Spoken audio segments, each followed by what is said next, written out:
1970 का सिनेमा सिर्फ एंटरटेनमेंट नहीं था, यह एक बैटलफील्ड था जहां फिल्म मेकर्स ने हर लिमिट को चैलेंज किया। आज हम बात करने वाले हैं कुछ ऐसी फिल्म्स की जो सिर्फ कंट्रोवर्शियल नहीं बल्कि आउटराइट बैंड, सेंसर्ड और मिसअंडरस्टूड रही। The last house on the left से लेकर एक क्लॉकवर्क ऑरेंज तक ये वो मूवीज हैं जिन्होंने ऑडियंस को शॉक किया, सेंसर्स को हिला दिया और सिनेमा की हिस्ट्री हमेशा के लिए बदल दी। सवाल ये है, क्या यह सिर्फ शॉक वैल्यू थी या कुछ और गहरा? Number 1, the last house on the left, 1972। वेस क्रेवन की डायरेक्टोरियल डेब्यू सिर्फ बंद नहीं हुई थी, बल्कि इसे एक सामाजिक खतरा समझा गया। ये ब्रूटल रिवेंज स्टोरी दो लड़कियों के गिर्द घूमती है जो एस्केप्ड कन्विक्ट से टकरा जाती हैं, और इसका मशहूर टैगलाइन था, रॉ डॉक्यूमेंट्री स्टाइल वायलेंस ने सेंसर्स को इतनी जल्दी रिएक्ट करने पर मजबूर कर दिया जितनी जल्दी ऑडियंस एग्जिट डोर्स की तरफ भागती थी। कंट्रोवर्सी सिर्फ इस बात पर नहीं थी कि क्रेवन ने क्या दिखाया, बल्कि इस बात पर भी थी कि कैसे दिखाया। न कोई हॉलीवुड पॉलिश, न कोई कंफर्टेबल डिस्टेंस, बस बेरहम हॉरर जो गरनी 16 मिलीमीटर पर शॉट हुई और डेंजरसली रियल महसूस होती थी। जबकि अमेरिका में हीविली एडिटेड प्रिंट्स चलाए गए जिनमें तकरीबन 30 मिनट फॉटेज मिसिंग थी। क्रिटिक्स दो कैंप्स में तकसीम हो गए। कुछ ने इसे सडिस्टिक ट्रैश कहा, जबकि दूसरों ने वियतनाम एरा वायलेंस के घर वापस आने पर इसकी कमेंट्री को समझा। जो बात अक्सर सेंसर्स से मिस हो गई वो थी फिल्म की मॉरल कॉम्प्लेक्सिटी। क्रेवन वायलेंस को ग्लोरीफाई नहीं कर रहे थे, वो सिर्फ एक ऐने की तरह सोसाइटी को दिखाना चाहते थे जो पहले से ही वायलेंस से भारी हुई थी। जब प्रोड्यूसर्स ने हॉरर और कॉमेडी के दरमियान टोनल शिफ्ट को कट करने का कहा, क्रेवन ने मना कर दिया, क्योंकि उनके लिए ये अनकंफर्टेबल कॉन्ट्रास्ट ही फिल्म का असल पॉइंट था। आज ये फिल्म अनकट वर्जन में 2B पर अवेलेबल है, जहां रिस्टोर्ड वर्जन क्रेवन की कंप्लीट विजन को सामने लाता है। एक ऐसी फिल्म जो सिर्फ धराती नहीं, बल्कि इंसानियत के अंदर छुपी वायलेंस की हकीकत का सामना करवाती है, जो कभी फॉरबिडन थी, आज हॉरर फिल्म मेकिंग के नए दौर की शुरुआत के तौर पर पहचानी जाती है।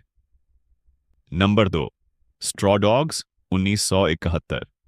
सैम पेकम्पा ने स्ट्रॉ डॉग्स के जरिए सिर्फ बाउंड्रीज पुश नहीं की, बल्कि उन्हें तोड़ दिया।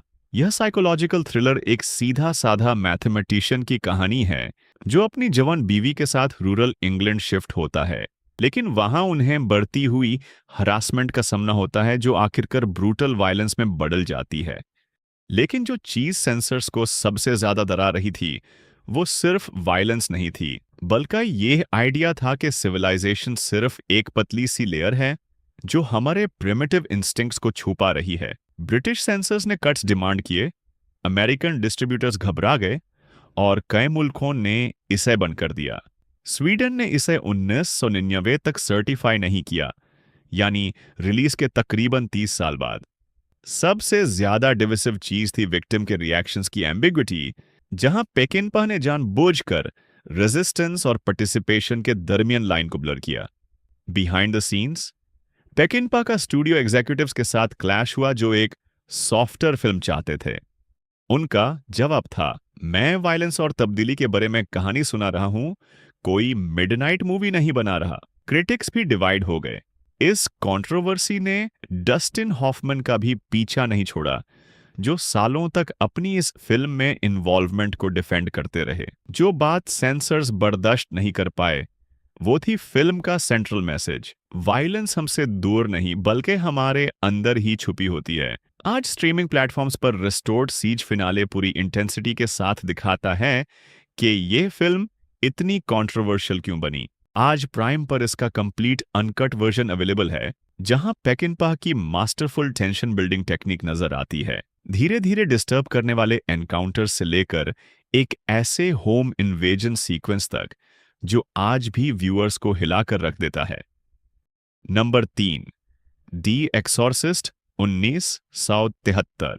जब दी एक्सॉर्सिस्ट ने 1973 में पहली दफा स्क्रीन्स पर लोगों के दिमाग घुमा दिए तो यह सिर्फ ऑडियंसेस को शॉक नहीं करता था, ये लिटरली उन्हें सिनेमा से भागने पर मजबूर कर देता था। विलियम फ्रीडकिन की डीमोनिक पोजेशन की कहानी पहली हॉरर फिल्म बनी जो बेस्ट पिक्चर के लिए नॉमिनेट हुई, लेकिन उससे पहले थिएटर्स में लोग बेहोश हो रहे थे, उल्टी कर रहे थे और हार्ट अटैक्स तक रिपोर्ट हुए।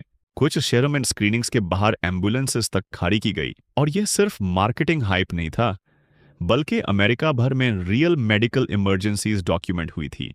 इनफेमस क्रूसिफिक्स सीन को कई मुल्कों में कट कर दिया गया और यूनाइटेड किंगडम ने इसे होम वीडियो से लेट 1990 के दशक तक बैन रखा।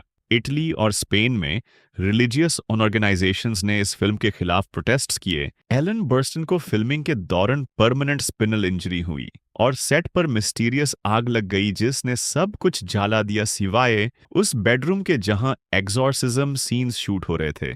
जब एक प्रीस्ट को प्रोडक्शन को ब्लेस करने के लिए बुलाया गया तो उसने कास्ट और क्रू को वार्न किया, इस फिल्म में बुराई है। उसके ये अल्फाज बाद में मार्केटिंग का हिस्सा बन गए। क्रिटिक्स दो हिस्सों में बंट गए। कुछ ने इसे मास्टरपीस कहा, जबकि दूसरों ने इसे स्पिरिचुअल पोर्नोग्राफी करार दिया। ये फिल्म इंसान के अंदर के बुनियादी दर को छूती है, जो रिलीजियस बिलीफ से भी आगे जाता है। आज प्राइम पर यह फिल्म अनकट स्ट्रीमिंग में अवेलेबल है, जहां कंप्लीट वर्जन में इनफेमस स्पाइडर वॉक सीन भी शामिल हैं, जो पहले बहुत ज्यादा डिस्टर्बिंग होने की वजह से कट कर दिया गया था। अब फाइनली फ्रीडकिन की कंप्लीट विजन सामने आती है, एक ऐसी फिल्म जो सिर्फ डराती नहीं, बल्कि लोगों को गुड और ईविल के बारे में अपने बिलीव्स पर सवाल करने पर मजबूर करती है। Number 4, the Wicker Man, 1973। ये फिल्म एक पुलिस सार्जेंट को फॉलो करती है जो एक रिमोट स्कॉटिश आइलैंड पर एक मिसिंग गर्ल की इन्वेस्टिगेशन करता है और धीरे धीरे कहानी सिनेमा के सबसे शॉकिंग एंडिंग्स में से एक तक बिल्ड होती है। फेमस एंडिंग फ्रीजिंग कंडीशंस में शूट की गई और जो मैसिव विकर स्ट्रक्चर यूज हुआ था उसने लोकल फायर अथॉरिटीज को भी कंसर्न कर दिया। जब स्टूडियो ने फाइनल कट को बुरी तरह एडिट किया तो हार्डी और ली दोनों डेवस्टेटेड हो गए और उन्होंने सालों तक कंप्लीट वर्जन रिकवर करने की कोशिश की। क्रिटिक्स ने शुरू में इसे डिसमिस कर दिया था, लेकिन द विकर मैन ने अपनी ऑडियंस लेट नाइट टीवी शोविंग्स और अंडरग्राउंड स्क्रीनिंग्स के जरिए हासिल की। धीरे धीरे इसने एक कल्ट फॉलोइंग बिल्ड की जो मेनस्ट्रीम क्रिटिक्स से काफी पहले इसकी ब्रिलियंस को पहचान गई। जो बात सेंसर्स समझ नहीं पाए वो ये थी कि यह फिल्म एक्सप्लॉयटेटिव नहीं थी, बल्कि ये रिलीजियस फंडामेंटलिज्म और कल्चरल क्लैश का एक सोफिस्टिकेटेड एग्जामिनेशन थी, जहां horror elements deeper themes explore करने के लिए यूज किए गए। आज इसका सबसे complete directors cut streaming platforms पर अवेलेबल है, जो सर्वाइविंग एलिमेंट से रिकंस्ट्रक्ट किया गया है। कुछ फुटेज हमेशा के लिए लॉस्ट रह गई है ना, लेकिन व्यूअर्स अब भी हार्डी के ओरिजिनल विजन के करीब कुछ देख सकते हैं। एक ऐसी फिल्म जो गोरे या चीप स्केयर्स पर डिपेंड नहीं करती, बल्कि फेथ के नाम पर जिलॉटरी और सैक्रिफाइस के रियल हॉरर को एक्सप्लोर करती है। नंबर 5, ए क्लॉकवर्क ऑरेंज, 1971। ये डिस्टोपियन नाइटमेयर एलेक्स नाम के एक करिश्मेटिक डेलिंकेंट की कहानी है, जिसका अल्ट्रा वायलेंस उसे एक्सपेरिमेंटल रिहेबिलिटेशन तक ले जाता है, जहां फ्री विल और स्टेट कंट्रोल के बारे में परेशान कर देने वाले सवाल उठते हैं। फिल्म की स्टाइलाइज्ड ब्रूटैलिटी जो क्लासिकल म्यूजिक के साथ दिखाई गई, एक ऐसा एक्सपीरियंस पैदा करती है जो एक साथ ही रिपल्सिव भी है और मेस्मराइजिंग भी।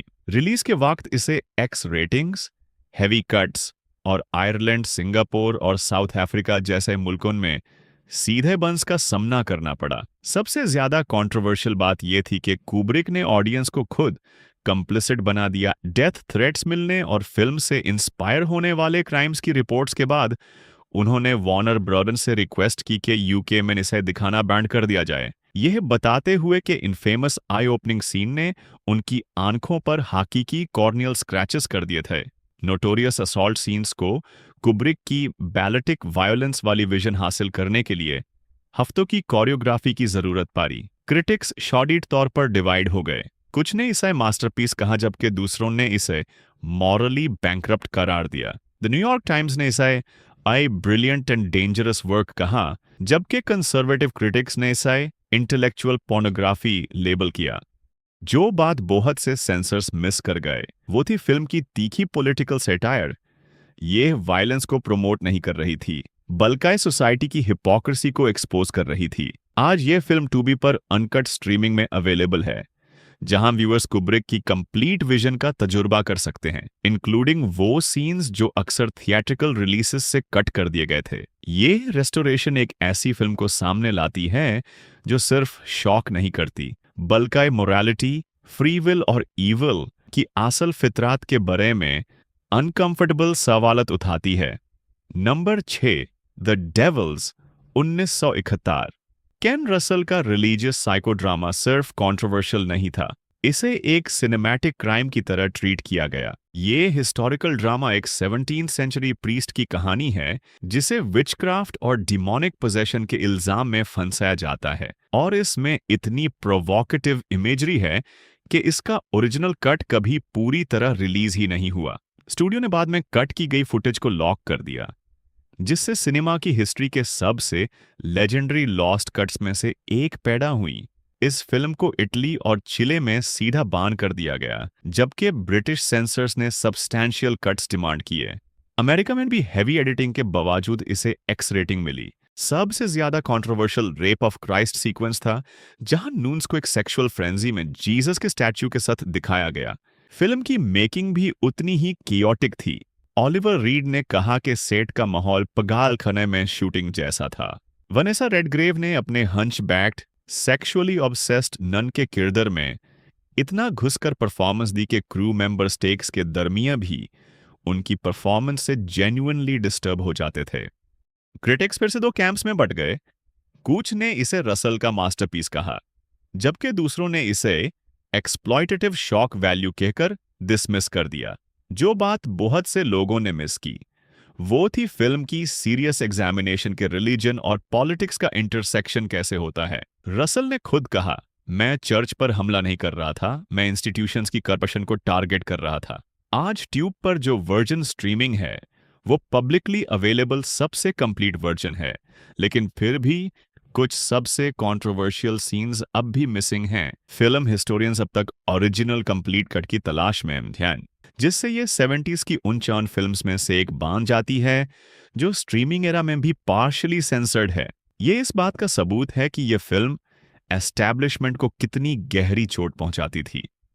ये थी वो फिल्में जो कभी बैन थीं, लेकिन आज कल्ट क्लासिक्स बन चुकी हैं। आपका फेवरेट कौन सी है और कौन सी फिल्म ने आपको सबसे ज्यादा डिस्टर्ब किया? कमेंट्स में जरूर बताएं।